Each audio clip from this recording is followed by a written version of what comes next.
মোবাইলের যে কোনো একটি ব্রাউজার খুলে নেব। আমি গুগল ব্রাউজার খুললাম। খুলে এখানে আধার কার্ডের অফিসিয়াল ওয়েবসাইটে যাব। আমি এখানে লিখলাম myAadhar.udi.gov.in। এই লেখাটি লিখে সার্চ করব, বা আপনারা মাই আধার লিখেও সার্চ করতে পারেন। এরপরে এরকম একটি হোম পেজ ওপেন হবে। এই হোম পেজটি ওপেন হওয়ার পরে আমি এই যে লগইন অপশনে ক্লিক করব। লগইন অপশনে ক্লিক করার পরে এখানে আমার আধার নাম্বারটি দিয়ে দিব।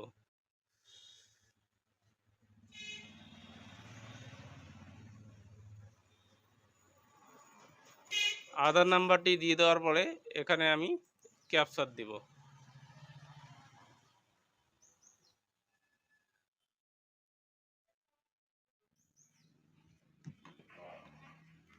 ক্যাপচার দেওয়ার পরে লগইন উইথ ওটিপিতে ক্লিক করব।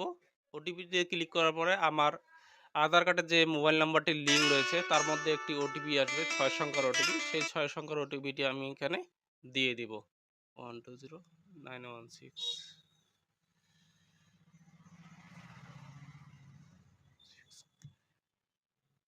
ওটিপি পরে এখানে দেখবেন এখানে লেখা আছে ব্যাংক সেন্ডিং স্ট্যাটাস। এই ব্যাংক সেন্ডিং স্ট্যাটাসে ক্লিক করব। ব্যাংক সেন্ডিং স্ট্যাটাসে ক্লিক করার পরে এখানে আপনার যে ব্যাংকে ডিবিটি লিঙ্ক করা রয়েছে সেই ব্যাংক অ্যাকাউন্টটির নামটি শো হবে। যেমন আমার এখানে নাম শো করছে state bank of India, bank sending status active. যাদের অ্যাক্টিভ রয়েছে তাদের আর কিছু করতে হবে না, যে ব্যাংক অ্যাকাউন্ট শো করছে সেই অ্যাকাউন্টেই টাকা ডিপোজিট হয়ে যাবে। এই হচ্ছে ডিবিটি লিঙ্ক চেক করার ফুল প্রসেস। যাদের ডিবিটি লিঙ্ক করা নেই বা ডিবিটি লিঙ্ক অ্যাক্টিভ নেই, ডিবিটি লিঙ্ক ইনঅ্যাক্টিভ দেখাচ্ছে, তারা কিভাবে ডিবিটি লিঙ্ক অ্যাক্টিভ করবেন, বা যারা বর্তমান যে অ্যাকাউন্টে ডিবিটি লিঙ্ক করা রয়েছে সেই অ্যাকাউন্টটিকে কিভাবে পরিবর্তন করে অন্য অ্যাকাউন্টে ডিবিটি লিঙ্ক করবেন, সেই সমস্ত তথ্য অন্য ভিডিওতে দেওয়া রয়েছে, তারা সেই ভিডিওটি দেখে নিতে পারেন।